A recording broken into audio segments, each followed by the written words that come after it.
이재명 당대표의 속개선언으로 더불어민주당 제229차 최고위원회 회의를 속개하겠습니다. 네, 회의를 속개하겠습니다. 그러면 먼저 이재명 당대표의 모두 발언이 있겠습니다. 의료파업 종식을 위해서 사자협의체 구성을 서둘러야 되겠습니다. 정부와 의료계의 정면 충돌이 장기화되면서 국민 피해만 커지고 있습니다. 현장에서는 유산, 수술 지연에 따른 사망 같은 극단적 피해 사례가 속출하고 있습니다. 대책 없이 길어지는 대치 때문에 환자들의 속이 까맣게 타들어갑니다. 이런 가운데 어제 의료계가 대규모 장애 집회까지 강행했습니다. 환자들의 생명이 경각이 달려있는데 이게 대체 무슨 무책임한 작태입니까?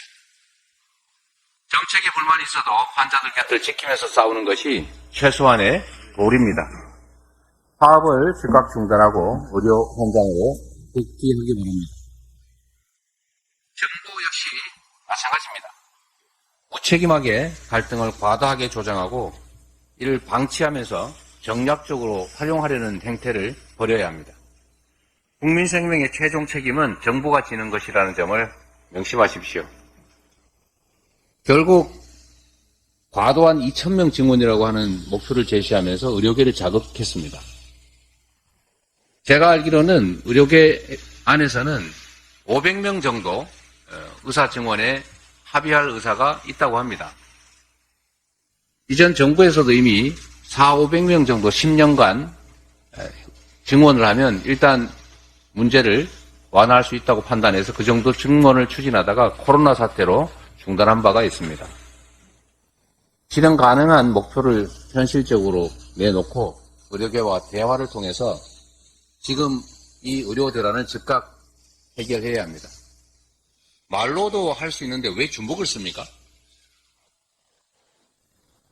사태의 신속한 해결을 위해서 모두가 지혜를 모을 때입니다. 여야와 정부, 의료계를 포괄하는 사자협의체 구성을 촉구합니다. 대화로 얼마든지 해결할 수 있습니다. 쌍특검법 거부 반드시 국민의 심판을 받을 것입니다. 윤석열 정권이 끝내 쌍특검법 통과라고 하는 국민의 명령을 거부했습니다. 국민의 말은 언제나 옳다라는 것은 빈말임이 드러났습니다. 정권의 치부를 은폐하기 위해서 국민이 부여한 권한을 남용했습니다. 윤석열식의 공정, 정의, 상식은 이로써 완벽하게 사망선고 종언을 고했습니다.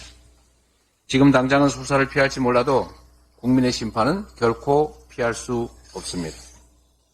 민주당은 의혹 규명을 위해서 끝까지 국민과 함께 싸울 것입니다. 제가 3.1절 기념식에 참석을 했는데 참 기가 막힌 장면을 많이 목격했습니다. 올해 3.1절 기념식 내용에서도 대통령의 퇴행적인 역사 인식이 그대로 반복됐습니다. 지속되는 일본의 독도망언, 역사 부정에는 이런 방법 없었습니다. 심지어 일제라는 표현조차 사라졌습니다. 이러다가 일제 식민 침탈을 비판하면 입틀막 당하는 그런 일이 생기지 않을까 걱정될 정도입니다. 자위대라고 읽혀지는 그런 문구는 저는 그냥 오해라고 생각합니다. 그런데 3.1절 노래 자막을 보고 있는데 제가 아니 어떻게 국가 행사에서 3.1절 노래 가사까지 틀리게 적을 수 있나 싶었습니다. 제가 배운 바로는 한강물 다시 흐르고인데 그 자막에는 한강은 다시 흐르고 이렇게 돼 있더라고요. 그리고 그 후에 또 보니까 3.1 독립운동을 임시정부가 기획했다 이런 얘기들을 하고 있는 것 같습니다. 교과서에 나오지 않습니까? 3.1 운동으로 임시정부가 수립되게 되었다고. 이 정부의 3.1절을 대하는 인식, 기본적인 자세가 오죽 엉망이면 이런 일이 벌어지겠나 생각이 듭니다. 사회 갈등을 정략적으로 악용하고 본인들의 치부 은폐를 위해서 권력을 남용하고 굴욕적인 친일 외교에 여념이 없는 윤석열 정권, 이런 윤석열 정권을 우리 국민들께서는 그리고 우리 민주당은 이번 총선에서 반드시 심판하겠습니다. 이어서 홍익표 원내대표의 발언이 있겠습니다. 예, 오늘 전국적으로 개학을 했습니다. 우리 학생과 학부모님들 이제 새로운 신학기의 시작을 잘 해주시기 바랍니다. 근데 전국 2,700여 개의 초등학교에서 늘봄학교도 시행됩니다. 현장 분위기는 학부모님들은 기대 반 우려 반, 그리고 학교는 우려 분위기가 역력합니다.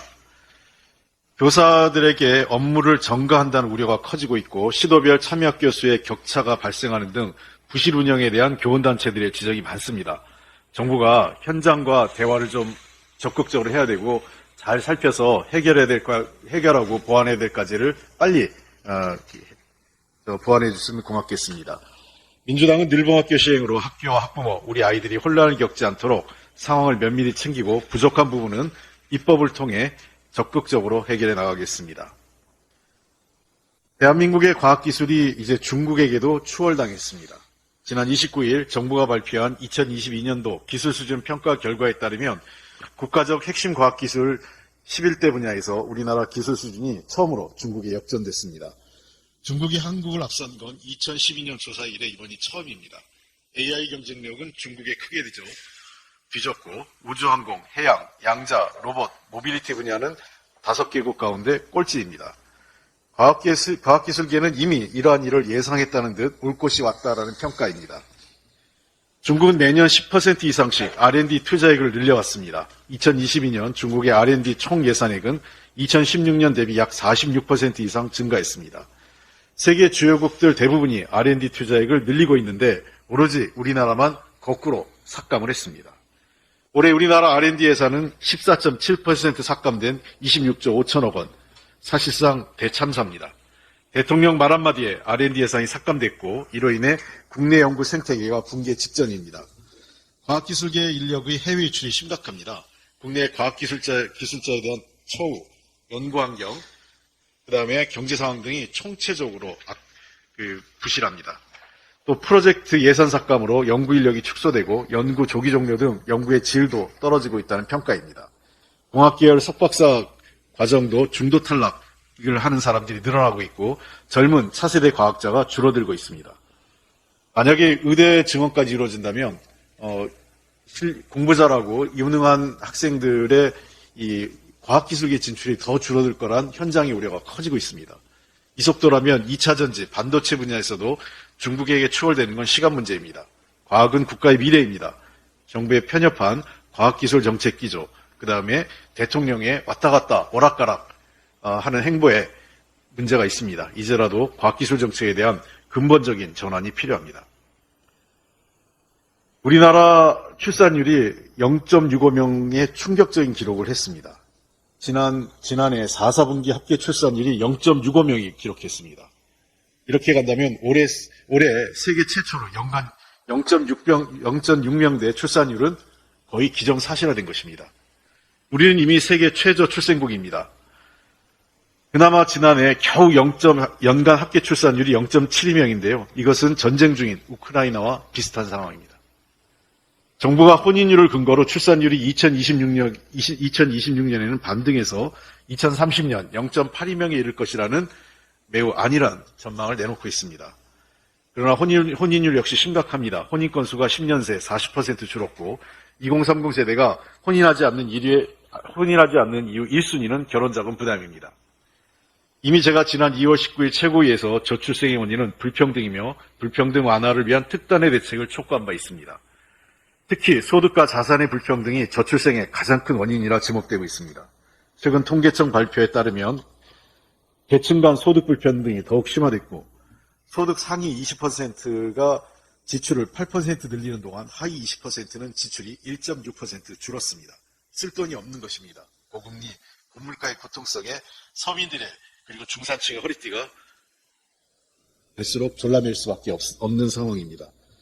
근로사업소득은 동반 감소했으나 가계소득은 일부 증가했습니다. 원인은 공적 이전소득 때문입니다. 연금이나 부모의 급여 등인데요.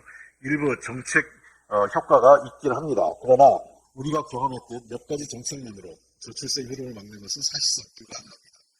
사이 불평등 구조를 개선하지 않고서는 저출생 극복이 어렵습니다. 세계 최초 0.6% 출산율 전망 충격에 이제는 정부의 모든 부처가 저출생을 제1의 과제로 놓고 함께 지혜를 모아야 하고 힘을 모아야 합니다. 전문가들과 민주당의 제안대로 주거, 소득 격차 해소, 수도권 편중과 지역 격차 등 사회 구조를 바꾸는 큰 의제에 대한 논의를 시작해야 합니다. 민주당의 총선 저출생 극복 공약의 핵심은 소득과 자산 불평등 해소입니다. 저출생은 국가 존립 기반의 문제이자 대한민국의 미래가 걸린 일입니다. 국민의힘도 유사 공약을 발표한 만큼 당리당략을 떠나 저출생 극복을 위한 사회 각계의 지혜를 모으는 사회적 대타협 논의를 시작해 합시다. 이제 정말 시간이 없습니다. 이상입니다. 다음으로 정청래 최고위원의 발언이 있겠습니다. 김건희는 죽지 않는다. 또한 사라지지도 않는다. 대통령 배우자 김건희 도이치모터스 주가 조작 의혹 진상 규명을 위한 특별검사 임명 등에 관한 법률안 일명 김건희 특검법이 끝내 거부되었습니다. 김건희 여사 특검법이 아닙니다. 김건희의 뒤에 여사를 안 붙였다고 행정 지도하는 희대의 코미디는 뭡니까? 아무튼 김건희 여사가 신인지 신내림 받은 것인지 김건희 불패 신화는 총선을 앞두고 절정에 이르렀습니다.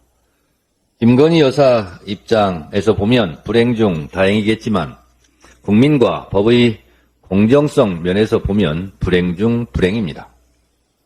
국정이 집안 대소사처럼 되어버렸습니다.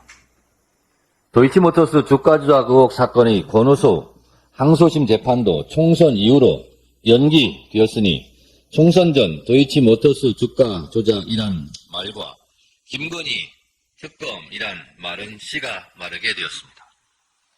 김건희 특검이란 말도 도이치모터스 주가 조작이란 말도 철저하게 원천 봉쇄되었으니 국민의힘은 좋겠습니다. 김건희 여사의 학력, 경력 조작 의혹, 멤버 유지 논문 표절 의혹, 최근의 김건희 디올백 명품 가방 수수도 이제 뉴스의 뒤안길로 가버렸으니 국민의힘은 좋겠습니다. 아니, 김건희 여사는 참 좋겠습니다. 춤을 출 일이겠습니다. 팔이 안으로 굽듯이 대통령 처가 땅이 있는 곳으로 흰 양평 고속도로 중점 변경 사건도 조선시대 얘기처럼 돼버렸으니 이제 떼돈 벌 일만 남아 있겠습니다. 대통령 처갓집은 참 좋겠습니다. 남들은 처갓집에 보일러 놔드리는 것이 효도일 텐데 고속도로 놔드리는 시내 경지에 이르렀으니 시내 표창도 잊지 않겠습니까? 김건희 여사의 불패 신화처럼 국민의힘 공천에서는 현역 불패라고 합니다. 김건희의 불패 신화와 국민의힘의 현역 불패의 함수관계가 참 묘하게 엮여 있는 것 같습니다. 총선을 앞두고 김건희 여사도 사라지고 김건희 여사가 연루된 각종 부정, 부패, 비리 의혹이 사라졌다고 하여 실제 팩트 자체가 사라진 것은 아니며 국민적 분노가 사라진 것은 아닙니다. 민심의 현장에 가보면 윤석열 정권 하는 꼴 보면서 더 이상 못 참겠다, 총선에서 정권 심판하자 하는 서리빨 같은 분노는 이미 대중적 정서가 되어 굳어져 있었습니다. 정권 심판에 대한 각종 메뉴도 참 다양합니다. 일본 편향의 대일 굴욕 외교에 대한 국민적 자존심, 중국과의 무모한 충돌에 따른 수출과 경제의 어려움, 홍범도 장군 흉상을 둘러싼 역사 왜곡, 일본 후쿠시마산 핵 오염수 방류에 대한 정권의 수수방관, 양평 고속도로에 대한 분노, 해병대 고 최상병 수사 외압 사건, 이태원 참사와 오송 참사 등등 윤석열 정권으로서는 다시 떠올리고 싶지 않은 사건들일 테지만 국민들 분노의 중심에 켜켜이 쌓여있는 정권 심판의 폭발점 뇌관들입니다. 이번 총선은 누가 뭐래도 경제 폭망과 외교 참사, 대일 불종외교, 김건희 여사를 둘러싼 각종 의혹 등 정권 심판 선거입니다. 국정 실패에 대한 말을 아무리 씨말리려 해도 국민의 기억과 분노를 씨말릴 수는 없을 겁니다. 윤석열 대통령은 3.1절 기념사를 통해 기미독립 선언의 독립정신마저 왜곡하는 기절초풍하는 역사망언에 가까운 발언을 했습니다.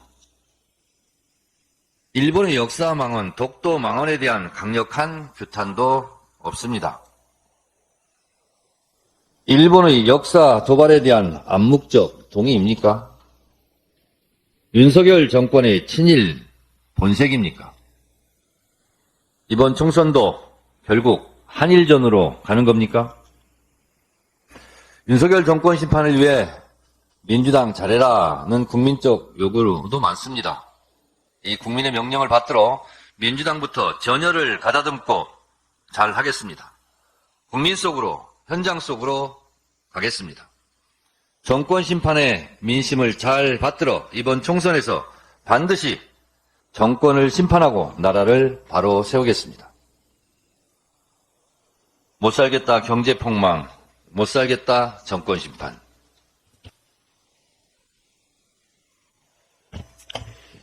계속해서 박찬대 최고위원의 발언이 있겠습니다.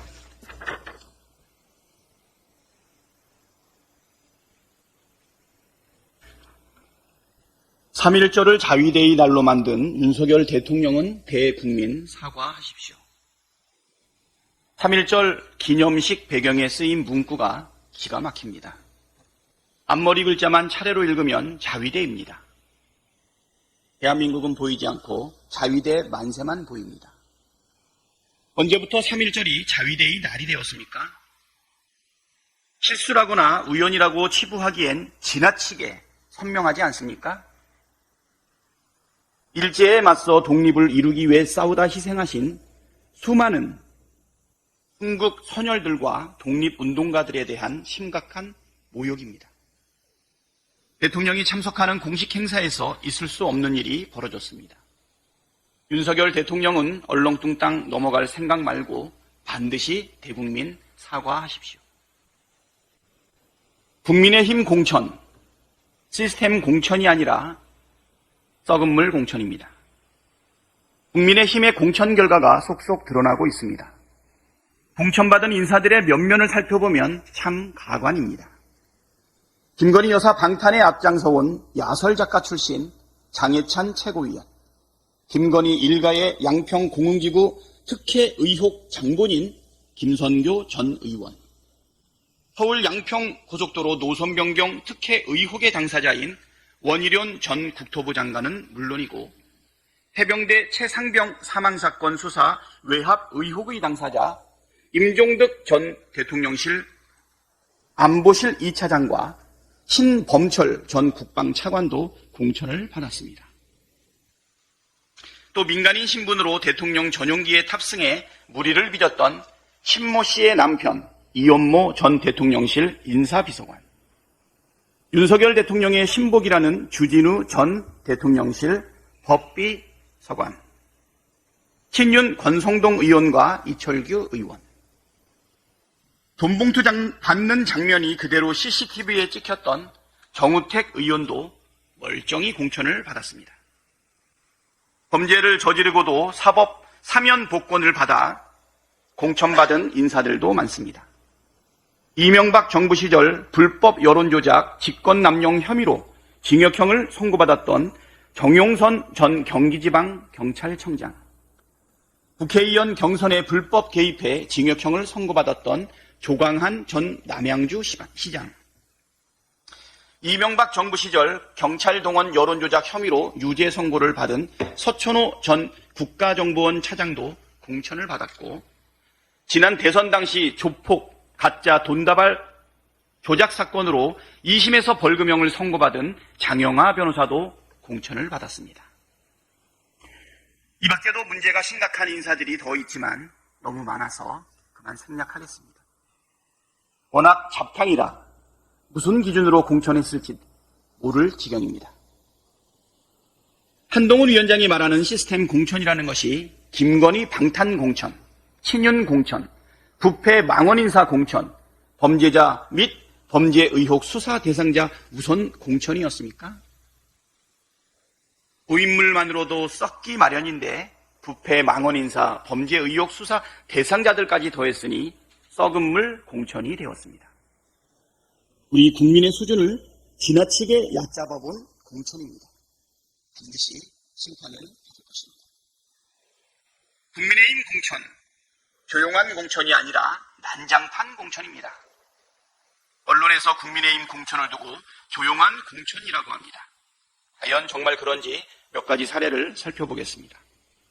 엊그제 국민의힘 장일 전 서울 노원을 당협위원장이 공천 탈락에 반발해 국민의힘 당사 앞에서 분신을 시도했습니다. 그는 국민의힘 공천에 대해 난장판 공천이라고 주장했습니다. 국민의힘 당사 앞에서는 불공정한 공천에 항의하는 삭발식을 비롯해서 연일 시위가 벌어지고 있습니다. 윤핵관, 장제원 의원의 채측근이 단수 공천된 부산 사상구의 송숙희 전 사상구청장은 지난 23일 특혜 단수 공천 철회하라며 국민의힘 중앙당사 앞에서 삭발했습니다.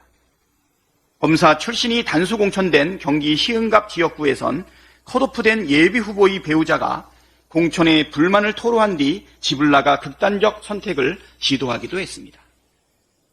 한동훈 1호 영입인재 정성국 전 한국교청 회장이 단수 공천된 부산 진구갑에서도 다른 예비 후보들이 낙하산 공천이라며 거세게 반발하고 있습니다. 공천 결정이 번복된 김연아 전 의원도 돈봉투 영상까지 공개된 어떤 사람은 경선에 붙여주고 조작된 녹취록 공개된 김연아에게는 경선 기회도 주지 않는 이유가 무엇인가라며 강하게 반발하고 있습니다. 왜 이런 일들은 언론에서 찾아보기가 힘든지 모르겠습니다. 최소한의 형평성을 갖춘 객관적인 보도를 당부드립니다. 사법부도 그렇습니다. 이재명 대표 선거운동 기간에 재판은 받아라. 김건희 주가 조작 사건은 총선에 영향을 줄 수 있다고 판단한 겁니까?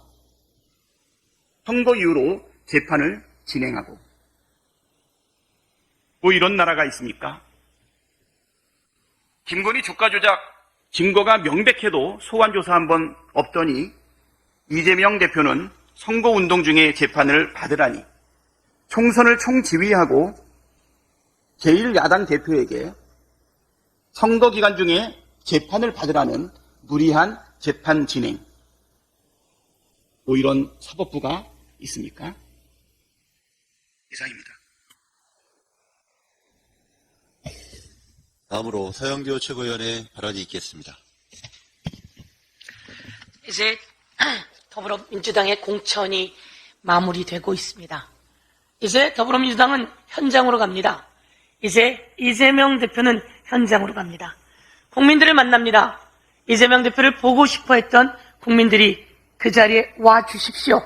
와서 이재명 대표도 응원해 주시고 더불어민주당도 응원해 주시고 윤석열 정권, 한동훈 비대위원장 확실하게 심판해 주십시오.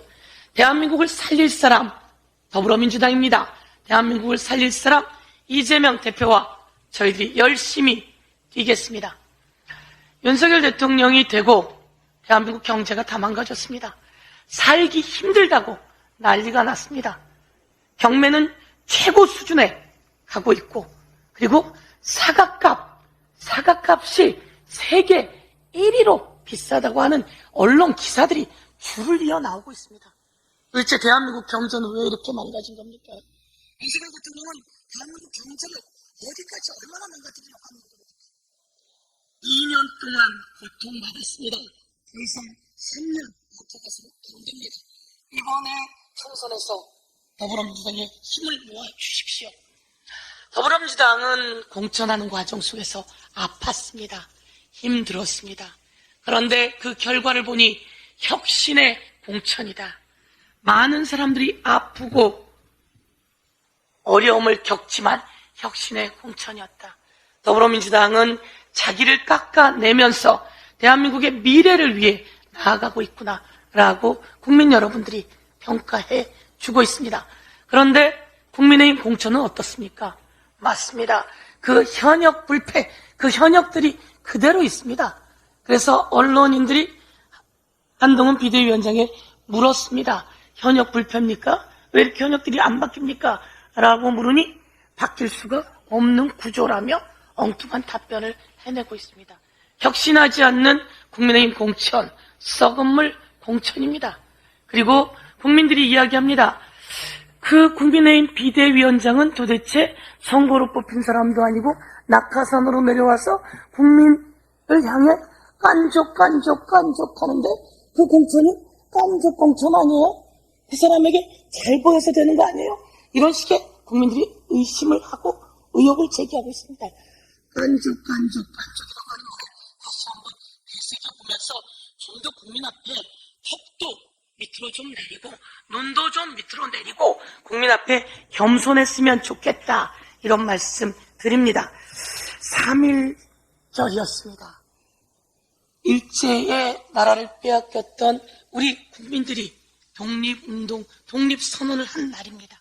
그런데 윤석열 대통령의 3.1절 기념사를 보니 이것은 대한민국의 대통령인지 일본의 대변인인지 알 수가 없습니다. 작년 3.1절 기념사에서 윤석열 대통령에게 일본의 대변인이냐, 이런 이야기 딱지가 붙었습니다. 올해는 더한 것 같다 말씀드리면서 이재명 대표가 3.1절 노래에 대한 문제 제기를 했는데요. 더 심각한 것은 행안부가 내놓은 3.1절 관련한 카드 뉴스입니다. 좀 잡아주시겠습니까? 이 카드 뉴스를 보면요, 1919년 3월 1일은 만주 하얼빈에서 시작된 대한민국 임시정부의 독립선언과 동시에 만주, 한국, 일본 등에서 대규모 항일 독립운동이 일어났다, 이렇게 쓰여 있습니다. 여러분, 임시정부가 만주 하얼빈에서 시작했습니까? 이런 사람들이 대한민국 정부 맞습니까? 이런 내용이 올라와서 문제 지적을 하니까 화들짝 놀라서 이 카드 뉴스를 삭제했습니다. 이런 정부가 있습니까? 뭐 이런 행안부 장관 있습니까? 3.1운동은 서울 종로에서 민족대표 33인의 독립선언으로 촉발된 겁니다. 그리고 임시정부는 4월 11일 중국 상해에서 3.1운동 정신을 계승해서 수립된 임시정부입니다. 그런데 만주 하얼빈에서 시작되었다. 이게 말이 됩니까? 말입니까? 막걸리입니까? 정말 있을 수 없는 일입니다. 한 말씀만 더 드리겠습니다. 김건희 특검, 그리고 윤석열 대장동 특검, 국민의힘당이 거부했습니다. 이것에 대해서 심판해야 합니다. 김건희 특검, 김건희 주가조작 특검, 최은순 주가조작 특검, 그리고 윤석열 대장동 관련해서도 윤석열 대통령도 관련이 있지 않습니까? 대장동 특검, 우리 모두 다 재발의합니다. 재발의하려면 이번 총선에서 힘을 주십시오. 여기에 디올백과 고가 화장품과 양주까지 넣어서 확실하게 심판하는 특검 힘차게 재발의하겠습니다. 이상입니다. 이어서 장경태 최고위원의 발언이 있겠습니다. 네, 앞서 말씀하셨듯이 행정안전부가 하얼빈 임시정부로 표현해 역사 왜곡 논란을 일으켰습니다. 또 임시정부는 3.1운동 직후인 4월 11일에 수립됐고 장소도 하얼빈이 아닌 상하이였습니다. 초등학생이면 알만한 기초적인 역사입니다. 배경 글귀는 자의대로 읽혀 논란이 되기도 했는데 희괴한 건곤감리도 세로로 배치되어 있었습니다. 정부 트위터에 태극기를 개양하라고 했을 때도 마찬가지입니다. 대한민국이 맞춤법도 모르는 정부가 이렇게 맞춤법까지 틀리는 이런 상황에서 어쩌다 이 지경이 됐나 싶습니다. 모든 시작은 윤석열 대통령입니다. 대선 후보 때부터 역사 인식은 문제가 많았습니다. 윤봉길 의사의 뜻을 담아서 안중근 의사에게 난데없이 술을 올리지 않나, 이한열 열사의 조형물을 보며 난데없이 부마항쟁이냐고 묻지 않나, 하나하나 모두 심각한 수준이지만 더 큰 문제는 대한민국 정부에서 반복되고 있다는 사실입니다.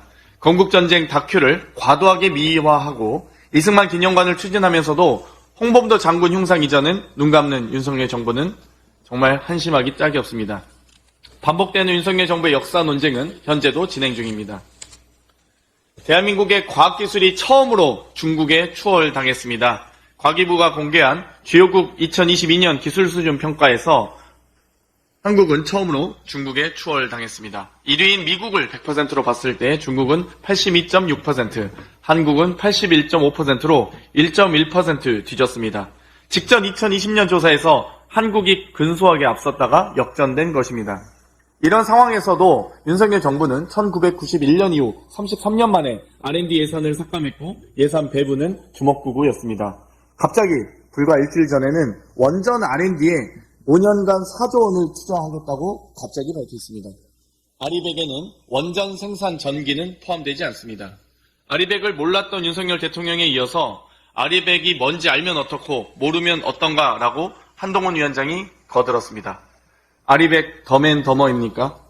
애플과 구글, 마이크로소프트 등 380여 개 글로벌 기업이 아리백 달성을 목표로 하고 있습니다. 미국도 자국 내 기업 유치지 아리백 달성을 지원하고 있습니다. 세계적인 반도체 공급업체인 ASML 매출의 약 25%를 차지하는 삼성전자와 SK하이닉스에게 아리백을 요구한다면 어떻게 하시겠습니까? 이미 재생에너지로만 탄소 중립 달성을 요구하며 원전 배제를 요구하고 있습니다. 모르는 분과 모르면 어떠냐는 분은 어떤 대안이 있는지 밝혀주시기 바랍니다. 이상입니다. 마지막으로 박정현 최고위원의 발언이 있겠습니다. 네. 윤석열 정부 들어서 두 번째 맞이하는 3.1절. 역시 윤석열 대통령은 일본의 기대를 저버리지 않았습니다. 그러나 대한민국 국민들의 기대는 이번에도 여지없이 저버렸습니다. 지금 한일 양국은 아픈 과거를 딛고 새 세상을 향해 함께 나아가고 있다. 윤석열 대통령의 3.1절 기념사 발언입니다.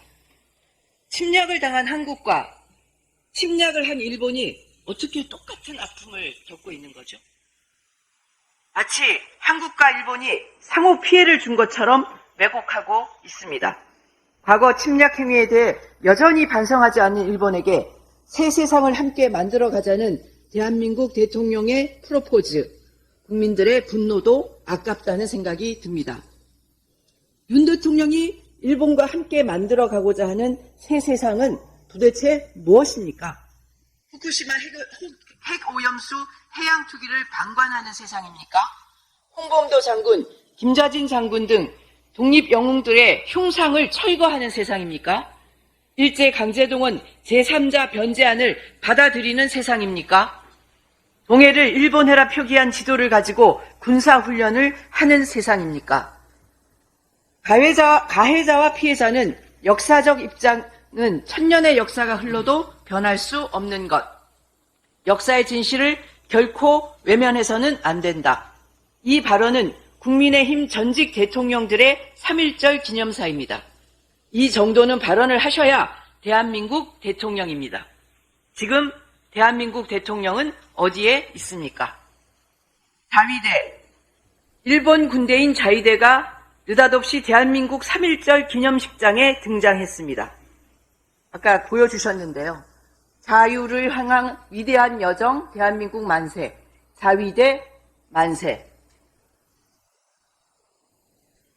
일본 3대 일간지 중 하나인 마이니치 신문이 한국 대통령 연설 뒤에 자위대 독립운동 기념식에서 논란이라는 제목으로 보도했고, NHK도 윤 대통령이 3.1절 기념사에서 2년 연속 일제 강제 동원 등 구체적인 한일 역사 문제를 언급하지 않고 미래를 향한 협력적 한일 관계를 강조했다고 보도했습니다. 정말 창피해서 얼굴을 들 수가 없습니다. 윤석열 대통령은 3.1절 기념식장에 등장한 자위대에 대해 사과하고 관련자를 엄중하게 문책해야 합니다. 역사를 잊은 민족에게 미래는 없습니다. 3.1운동의 자랑스러운 대한민국 역사를 왜곡하고 축소하려는 윤석열 대통령을 국민은 용서하지 않습니다. 이상 발언을 모두 마치고 당대표께서 제229차 최고위원회 회의를 폐회하겠습니다. 일부러 그러진 않으셨겠지만, 잘못하다가 이 자위대 삼행시로 이것을 패러디하지 않을까 그런 걱정이 많이 앞섭니다. 윤석열 정부는 각별히 이런 점에 유의해 주셨으면 좋겠고, 그래서 깜짝 놀랐는데요. 태극기 개항이 마치 인천 계양구의 개항처럼 이렇게 하찮은 오해도 받을 수 있는 것 같습니다. 대한민국 정부 한글 맞춤법은 좀 제대로 알고 이런 거 하시기 바랍니다. 네. 저도 한 말씀 좀 더 추가를 하도록 하겠습니다. 기사의 제목에 이런 게 있었습니다. 국민의힘 조용한 공천 속 일부 소란, 당사 앞 분신 시도도. 조용한 공천이 분신 시도까지라면 내홍, 갈등, 뭐 어쩌고 하는 민주당 공천과 관련해서는 당사 앞이 어떨지 참 걱정이 돼서 제가 금요일 날 저녁에 우리 최고위 회의 전에 약 한 45분 전쯤 미리 갔습니다. 농성을 하거나 항의하는 분들이 계시면 목소리를 한번 들어보려고 일부러 갔습니다. 그런데 놀랍게도 아무도 없었습니다. 어제도 우리 최고위원 회의가 비공개로 있어서 가는 길에 좀 얘기를 들어보려고 이렇게 찾아봤는데 한 분도 항의하는 분이 없었습니다. 민주당 공천에 대해서 왜 항의가 없겠습니까? 그러나 우리는 무리하게 공천하지 않았습니다. 최대한 경쟁을 보장했습니다. 그런데 언론들은 이렇게 표현을 합니다. 물 흐르는 소리를 소음이라고 하고 고인물 썩는 소리는 외면을 합니다.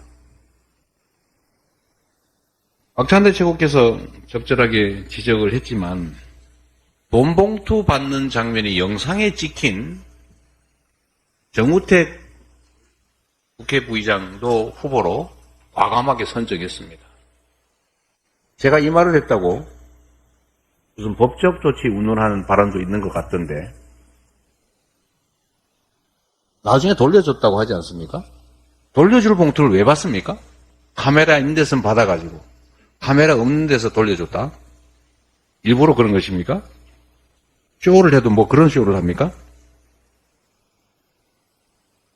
검사 공천 지금 열심히 하고 있는 것 같습니다. 조용히. 우리 언론들이 조용한 공천이라고 칭찬하는 속에 정말로 몰래 조용히 1위 후보들을 배제하고 측근 인사 공천을 국힘이 하고 있습니다.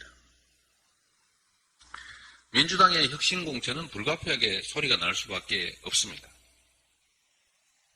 그런데 국민의힘의 이 무리한 검사 공천, 측근 공천, 입틀막 공천, 그리고 썩은 물 공천은 엄청난 소음이 발생합니다. 분신의 삭발의 항의의 난장판 아닙니까?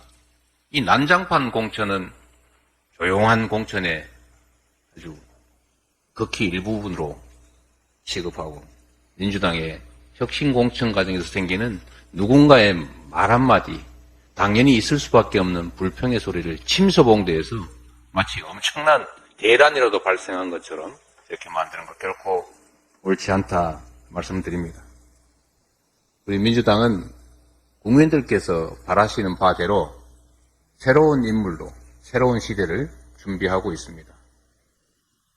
모든 후보들이 유능하고 또 국민에게 봉사할 충직한 태도를 갖추고 있는 그런 양질의 후보들이지만 그 중에서도 국민의 눈높이에 맞는 새로운 시대에 정말 새로운 역할을 제대로 할 수 있는 더 나은 후보들을 고르기 위해서 최선을 다하고 있습니다.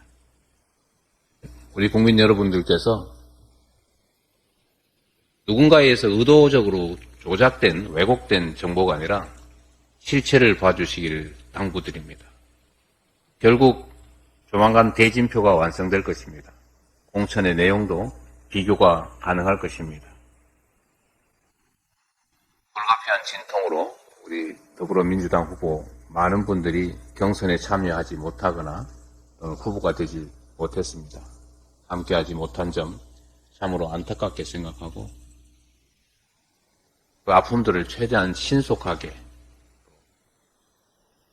정말 총력을 다해서 치유해 나가도록 하겠습니다. 회의를 마치겠습니다.